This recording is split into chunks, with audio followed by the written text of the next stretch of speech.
There's a kind of quiet that isn't peaceful. It's heavy, loaded, and full of things left unsaid. It settles into the spaces between us, making the air feel thick and difficult to breathe. This silence is not the gentle hush of comfort, but a tense pause where every glance and gesture seems to carry extra weight. This silence can slowly pull a relationship apart, creating invisible barriers that grow taller with each passing day. We crave connection, yet often choose silence, thinking it's safer. We convince ourselves that avoiding difficult conversations will protect us, but in reality, it only deepens the distance. We avoid speaking up, fearing conflict, or hoping the other person will just know what we feel. The fear of being misunderstood or rejected keeps us quiet. So we swallow our words, choosing temporary peace over honest communication. We let our true feelings simmer beneath the surface, hoping the discomfort will fade on its own. But this peace is a mirage. Unspoken feelings don't vanish. They linger and curdle.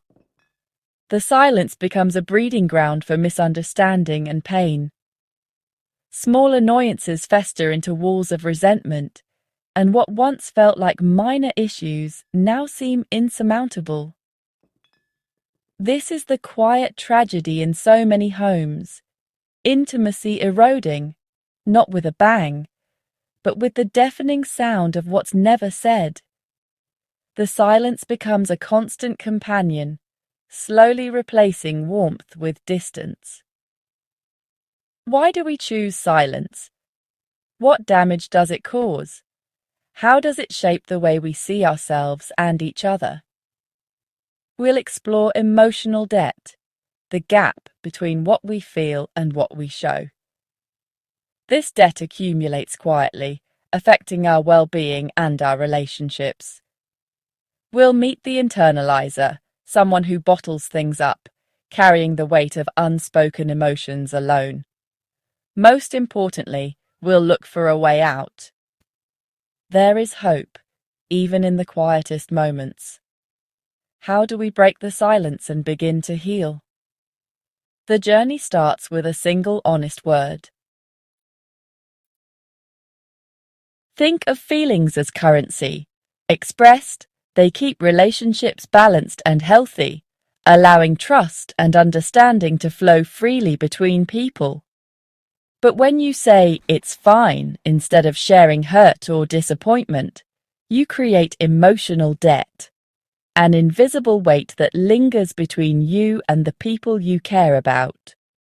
This debt quietly grows, separating your inner reality from your outward behavior, making it harder to feel truly seen or understood. Each unspoken feeling is another entry in the ledger, a silent tally of moments when you chose silence over honesty. You might think you're keeping the peace, but you're borrowing from your future well-being, trading short-term comfort for long-term strain. Over time, the weight becomes immense, leaving you tired, disconnected, and inauthentic, as if you're living behind a mask.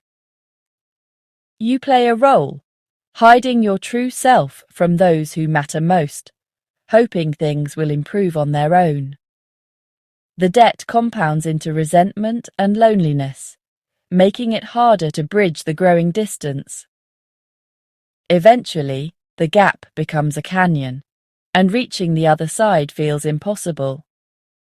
The peace bought with silence costs your authenticity and connection, leaving you longing for something real. This is the crisis point, when you realize silence has come at too high a price, and something must change. The only way out is to stop accumulating debt, to choose honesty over comfort, and to let your true feelings be known.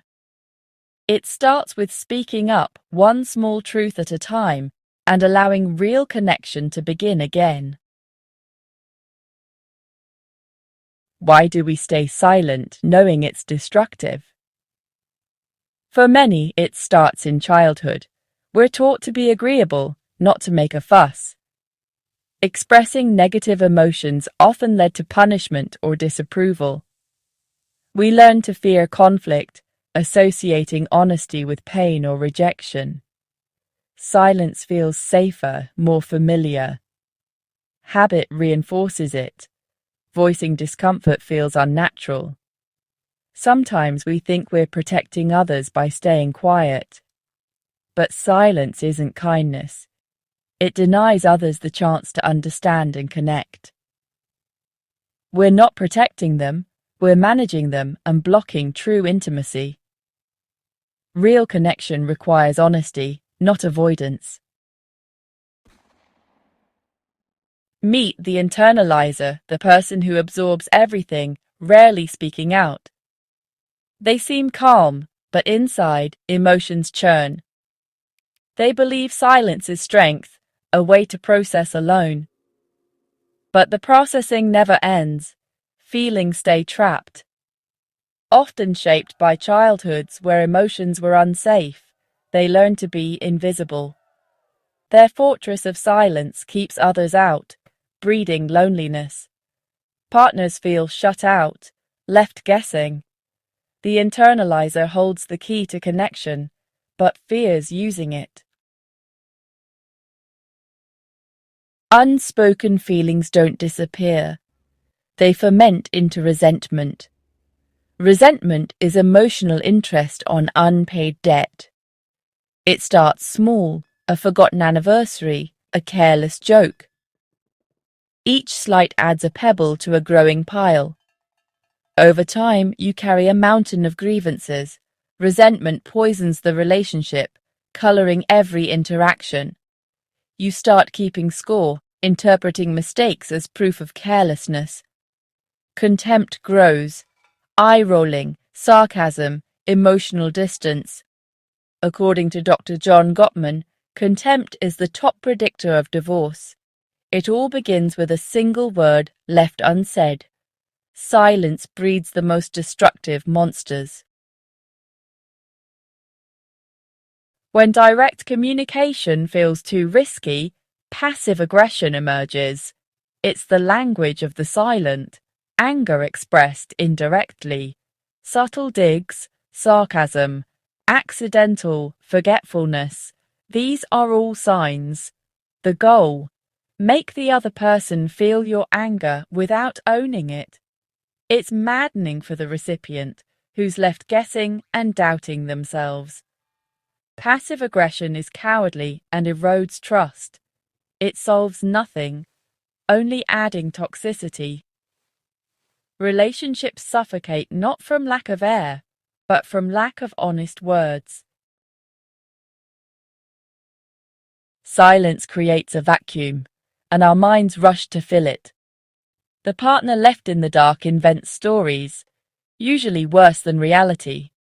Anxiety drives these phantom dialogues, fueled by uncertainty. A quiet evening becomes coldness, a distracted response, a secret. The silent person's blankness becomes a screen for the other's fears. By the time words are spoken, the partner has fought an entire emotional war alone. Silence, meant to avoid conflict, creates deeper, imagined conflict. Trust breaks down when you're battling a phantom, not reality. How do we escape this quiet labyrinth? We have to speak. Breaking the silence can feel impossible, but it's the only way forward. The first word is always the hardest, but it's also the most important step toward understanding each other again. Choose a calm, distraction-free time to talk. Give yourselves the gift of presence. Turn off your phones, let the world wait, and focus on each other. Start with I statements. Share your feelings, not accusations. This helps keep the conversation open and safe, rather than defensive. For example, "I've felt distant lately," or "I miss how close we used to be," instead of "You always ignore me," which can make the other person shut down or feel attacked. Be specific. When I was upset last Tuesday, I felt alone. Naming moments helps the other person understand your experience. The goal isn't to list every grievance or rehash old arguments, but to open a door. After sharing, listen, really listen, without planning your response. Try to hear the other person's perspective, even if it's hard. They may have their own unspoken hurts. Don't argue every point. Seek to understand, not to win. This is the hardest part, letting go of being right and focusing on understanding. It takes courage to be vulnerable and patient. The first conversation is just the beginning. It's a step toward rebuilding trust and connection. It's about creating space for honesty and compassion. That's how healing starts, one word at a time. Breaking silence isn't a quick fix. It's the first crack of light in a dark room. Years of unspoken words won't vanish overnight, but honest conversation creates new possibilities. The goal isn't to win, but to feel seen and heard. When your partner acknowledges your feelings, it's profoundly healing. This rebuilds intimacy on a stronger foundation, one of honesty, not avoidance. True connection means showing your real self and staying present for each other's truths. It's a risk, but one worth taking. The alternative is the slow decay of resentment and loneliness. By choosing to speak, we choose hope and the chance to be truly heard. And there's no sound more beautiful than that.